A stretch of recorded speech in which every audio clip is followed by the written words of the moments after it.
1990, Square released Final Fantasy III on the Famicom, but it probably wasn't the Final Fantasy III you remember. The original Final Fantasy III took Japan by storm and pushed the series forward in a variety of ways, but it wasn't originally released in North America. The game lurked in the shadows of RPG history until it was finally released many years later for various platforms, including the Nintendo DS, mobile platforms, and most recently, the 2021 Pixel Remaster version on Steam. Final Fantasy III has a lot of great aspects, including an amazing soundtrack and fun job system that was really innovative for its time. The game's best facet, though, may be its overarching story. With that in mind, this video provides a complete chronological storyline summary for the entirety of the game. I'll be using the new canonical names for the main characters and video footage from the Pixel Remaster version. And now, let's get into the tale. One day, a great earthquake swallowed the crystals, sources of the world's light, into the depths of the ground. In the process, monsters began emerging from caverns. The Golgans, a group of blind soothsayers, interpret the event as a bad omen that means the world will be plunged into catastrophe.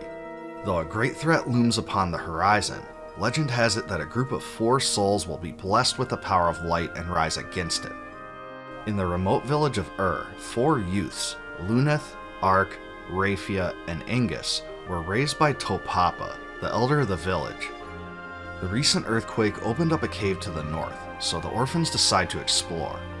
What started as innocent curiosity became much more as the 4 fall through a sinkhole and land in a previously undiscovered area. Fighting their way through monsters within, they reach a chamber with a mystical crystal. As they approach it though, they're surrounded by a malicious force and attacked by the land turtle. After defeating it, the crystal shines brightly and begins speaking. It says it will bestow the last of its light to the 4 orphans with the hope that they'll use it to save the fading world. As they accept the light of the crystal into their hearts, it shines brightly. The 4 accept their destiny to dispel darkness and return light to the world, and upon receiving the crystal's power, they are granted the jobs of warrior, monk, white mage, black mage, and red mage. Back in they speak with Topapa, who already seems to know they've been chosen by the light of the crystal. He tells them they cannot let the strength they've been granted go to waste, so they set out to seal away the powers of darkness. Heading south, they soon reach the town of Kazus, where they find that the townsfolk have been transformed into ghosts. As they find out, they've all been cursed by a mysterious being called Djinn, who was set loose in the recent earthquake. They also learn that the only way to contain its power is through a mithril ring, and that Princess Sarah of Castle Sasune has one. Among those afflicted with the curse is Sid, a man from Canaan. He offers to allow them the use of his airship, which is buried in the western desert, in exchange for lifting the curse. He says the airship will allow them to reach the Djinn's lair. They successfully unearth the airship from the desert as Sid told them, and make their way to Castle Sasune. The king has been cursed as well, and tells them the Djinn is in the cave to the north. Without a mithril ring, he cannot be sealed away though.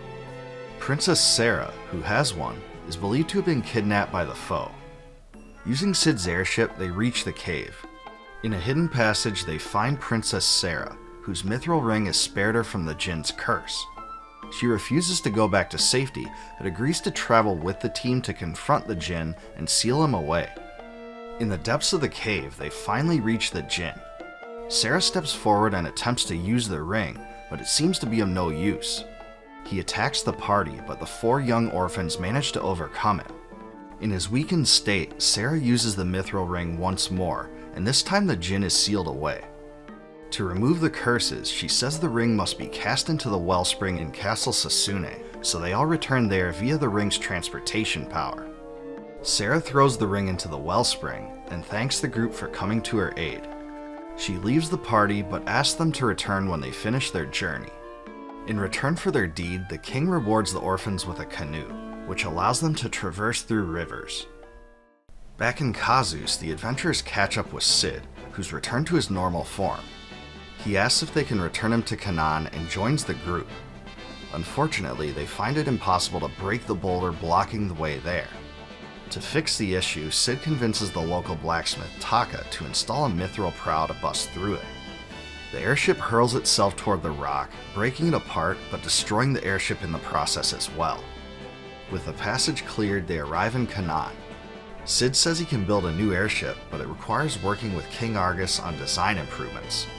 He leaves the party, and the orphans proceed on their journey. A local woman named Selena says she's been lonely without Desh, a man who traveled to the nearby Dragon's Peak. She says he set off to look for something there, but never returned. When the group goes there, a giant dragon swoops down from overhead and lands on the top of the peak. At the top of the mountain, they are picked up by Bahamut, the king of dragons, and dropped into its nest. A rustling noise reveals Desh, who has forgotten everything about himself except for his name. Just as both he and the party taunt each other about being captured, the dragon returns to attack them from the sky. They are all helpless against Bahamut's great power though, so they run away from battle. Afterward, Desh thanks them for the help and gives them a magic spell called Mini he was looking for. He joins the party and they jump off the cliff and out of danger. They land near the Forest of Healing, where a gnome recommends they visit his hometown of Tozus. The only way to get there is by shrinking down in size, so they use the mini spell and head there. In their small state, attacks don't function, and only magic suffices.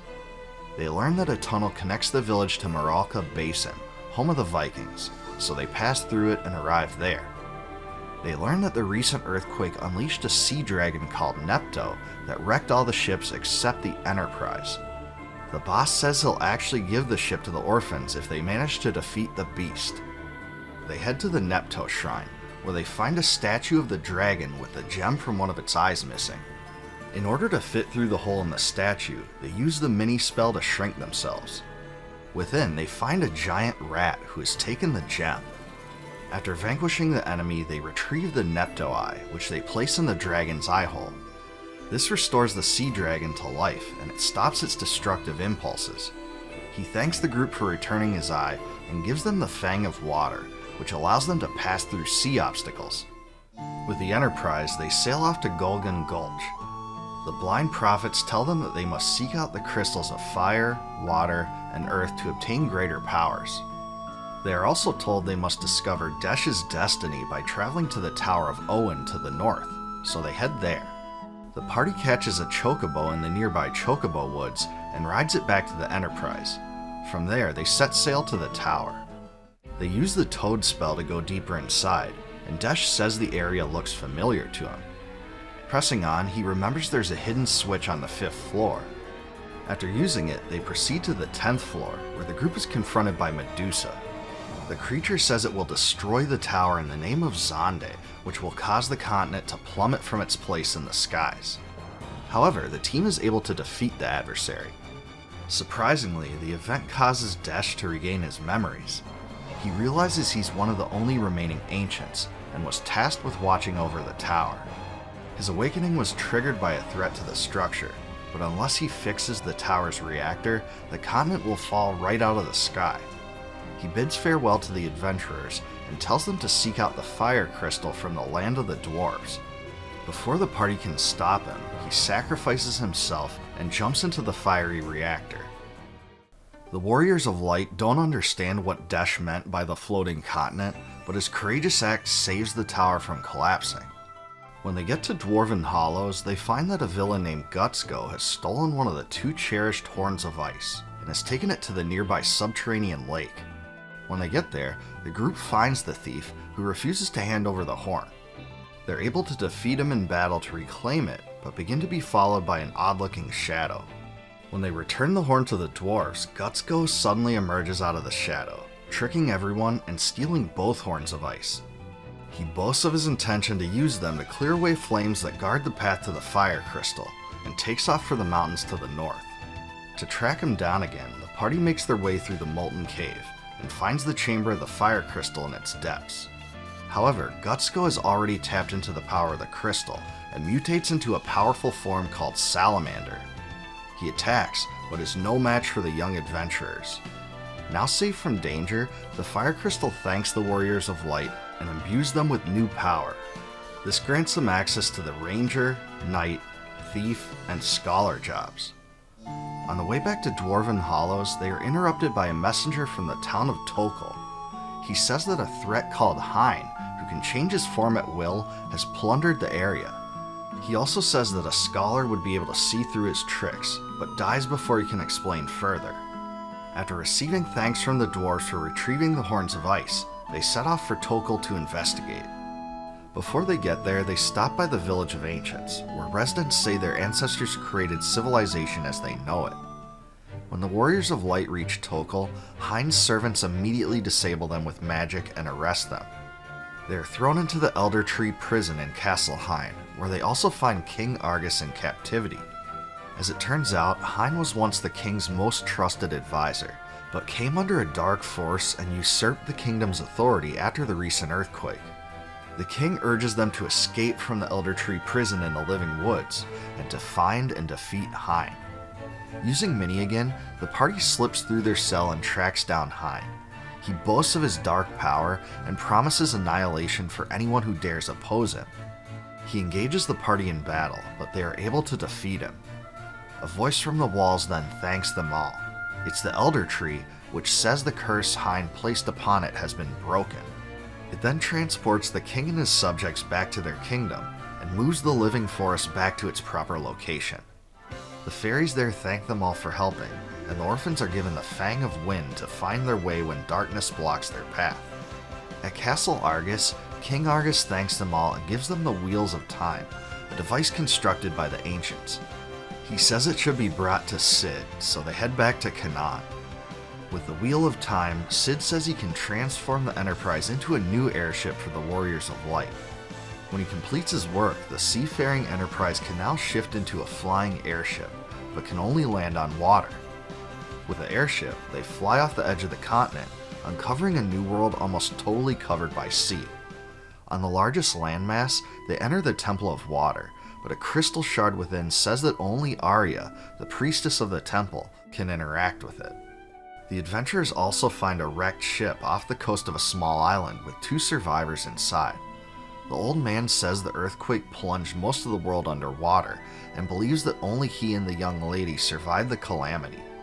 When she is cured by the heroes of legend, she can sense the power of light emanating from them, and introduces herself as Arya.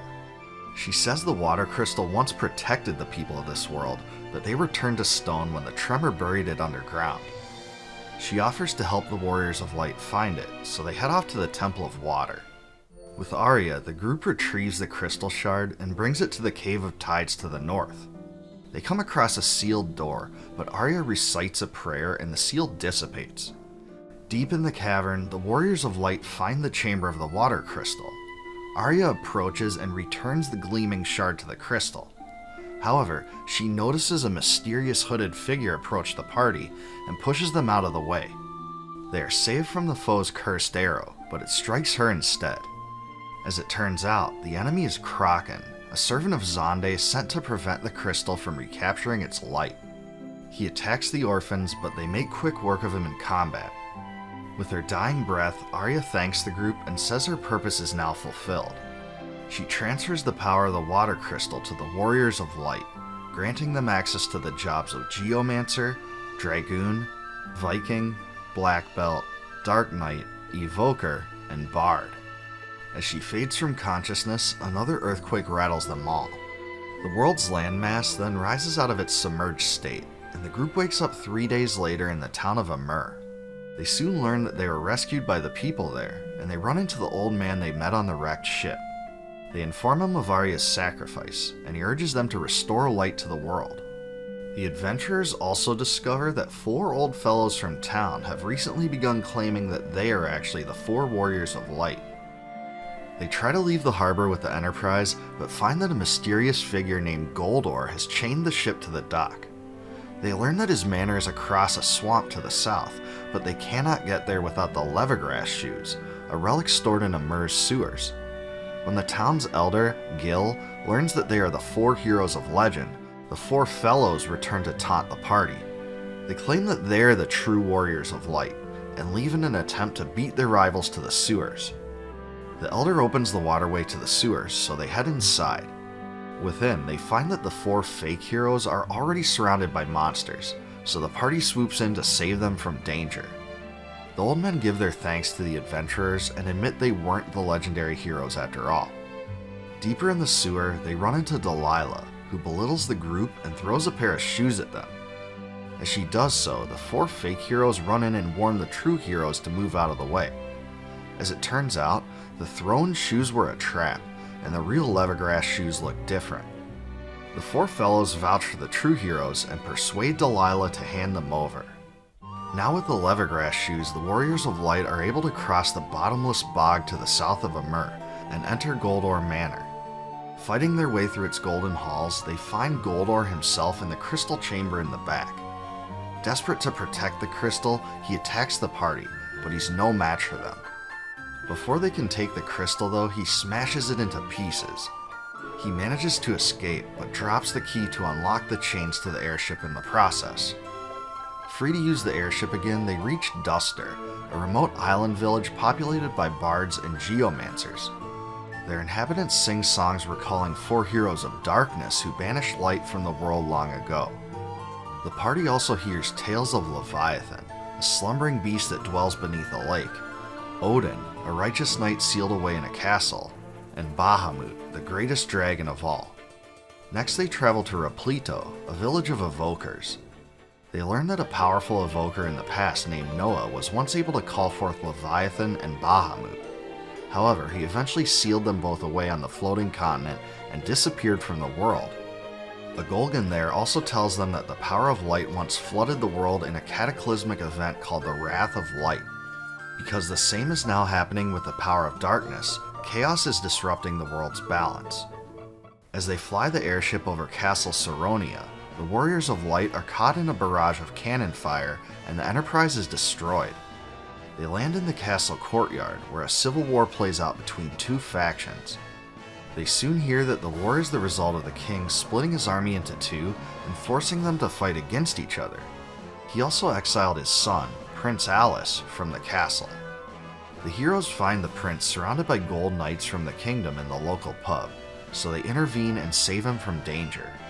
The prince thanks them and joins the party with the hope that the Warriors of Light can find a way to reverse his father's cruel and erratic behavior. When they reach the castle gate, they're surprised to find that the king has given the prince permission to enter, so they all head inside together. Their audience with the king is scheduled for the next day, so they rest for the night in a castle room. At night, the prince wonders why his father has taken such a turn and exiled him. As they sleep though, the king walks into the room, produces a knife, and attempts to stab the prince. As he does so, Minister Gigametz enters the room and encourages him to kill the prince. Instead of carrying out the command though, the king stabs himself instead, and declares he won't be manipulated any longer. It turns out that Gigametz has put him under a spell and has been controlling him the entire time. In frustration, he attacks the party in his monstrous form Garuda. When the evil minister is defeated, King Saronia says that Alice must take his rightful place on the throne in his absence. As the king dies, Alice says he was wrong to doubt his father's love. He takes the throne, thanks the Warriors of Light for exposing Gigametz's crimes, and gives them access to the treasures of his kingdom. To repay their deed, the Saronian Engineer Corps also grants them the Nautilus, an airship they excavated from ancient ruins and fixed. Using the Nautilus, they journey to the home of the great mage Doga. Doga orders that they be seized upon entering, so a security force of Mughal bodyguards surround them. However, he soon realizes that they are actually the 4 heroes of legend, and changes his tune completely.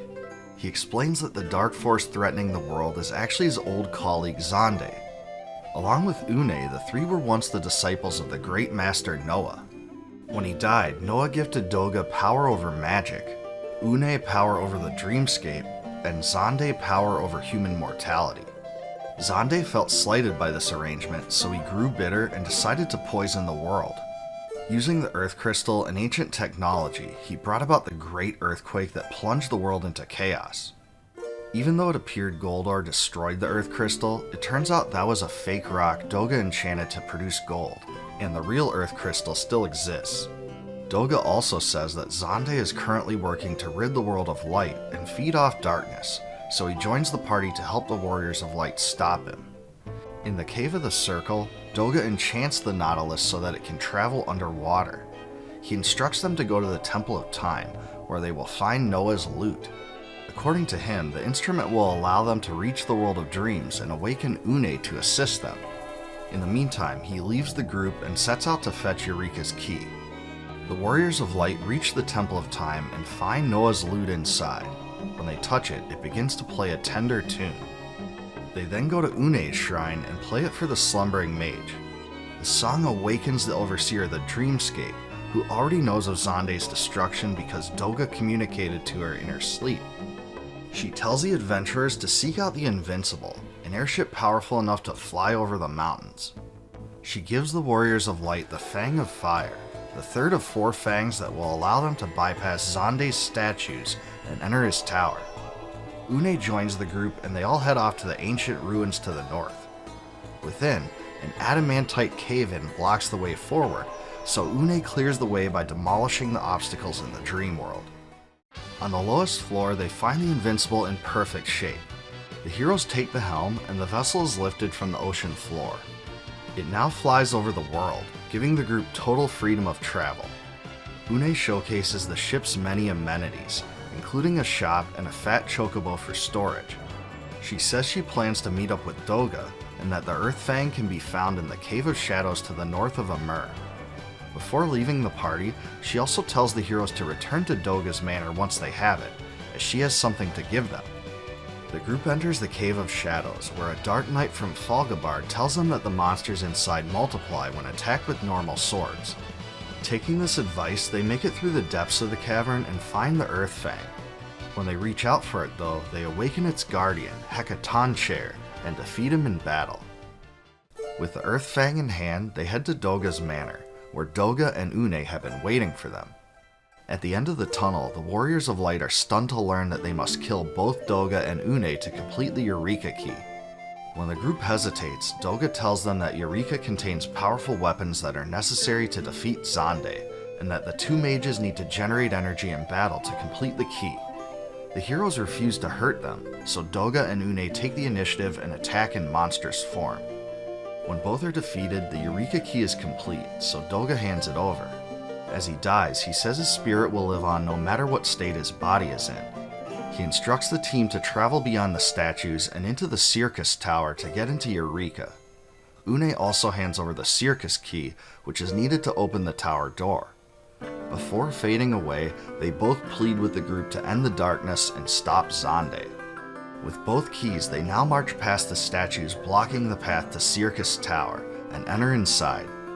When they reach the chamber of the Earth Crystal, they are immediately attacked by a dark presence operating under Xande's orders.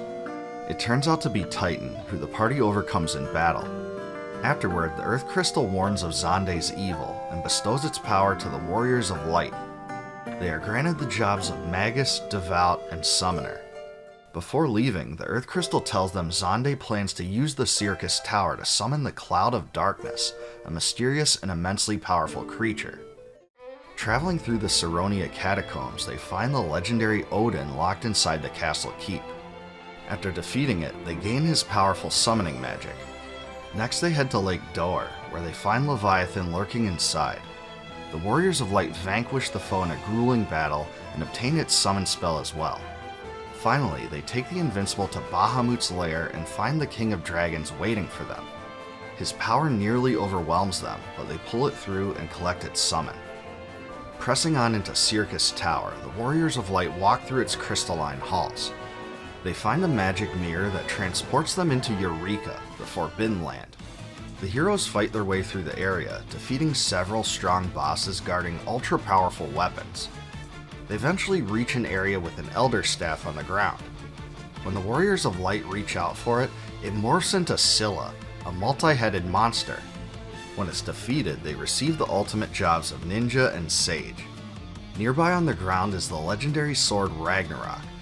As they approach, it too becomes animated and says the adventurers cannot handle its power. It attacks them as Guardian, a creature who relies on brute force.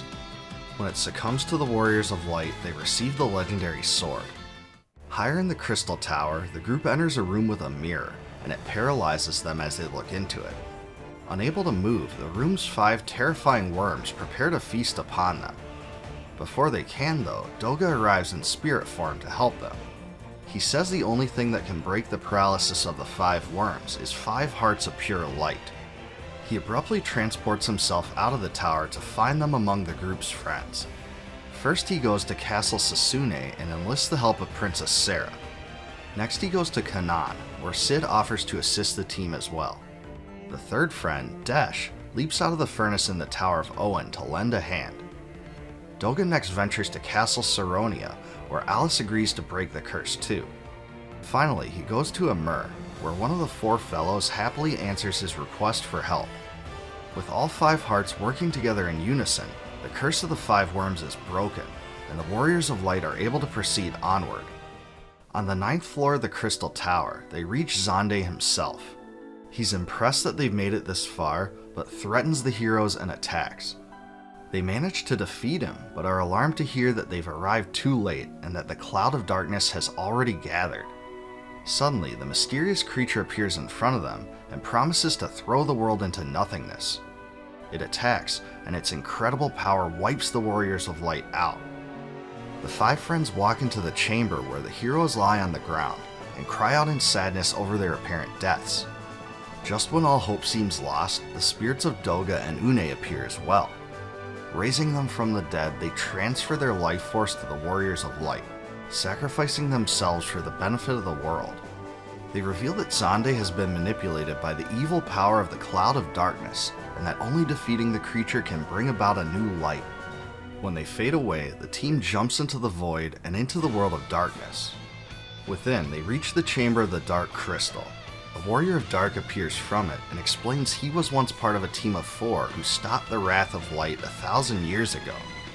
Because the light and dark worlds depend upon each other, and balance must be provided to both, the Warrior of Dark agrees to help the team. After freeing the other 3 Dark Warriors and making their way through an arduous path, they reach the Cloud of Darkness again. It pledges to destroy the world and sacrifice the Warriors of Light to the void, so the 4 Warriors of Dark appear and agree to sacrifice themselves to weaken it. They throw themselves into the creature and it promises to destroy the heroes. With their combined might they vanquish the foe and are greeted to the cheers of all of their friends. Now that it's time for everyone to go home, they take the fellow back to Amur, where he and his 3 friends act as local heroes. Next they go to Saronia Castle, where they drop King Alisaf. He thanks the Warriors of Light and aspires to lead his kingdom with courage. As they bring Sid back to Canaan, Desh wishes to be dropped off there too, hoping to reunite with Selena. Sid is greeted by his wife, and Desh promises never to leave Selena again. Instead of her home in Sasune, Princess Sarah wishes to return with the adventurers to their own hometown. They are all greeted as heroes there by Topapa, Nina, and the other townsfolk, and they all celebrate together. Now that everyone is saved from darkness, a light returns to illuminate the world, and a new dawn has come. But now, I want to hear from you. What was your favorite part of Final Fantasy III's story? Also, how do you think the story of this one compares to the other Final Fantasy games? Let me know in the comments below. Please like, subscribe, and click that bell below for more retro gaming content. If you want early access to the videos I produce and other perks, please consider supporting the channel by becoming a Patreon patron or via the YouTube Join feature.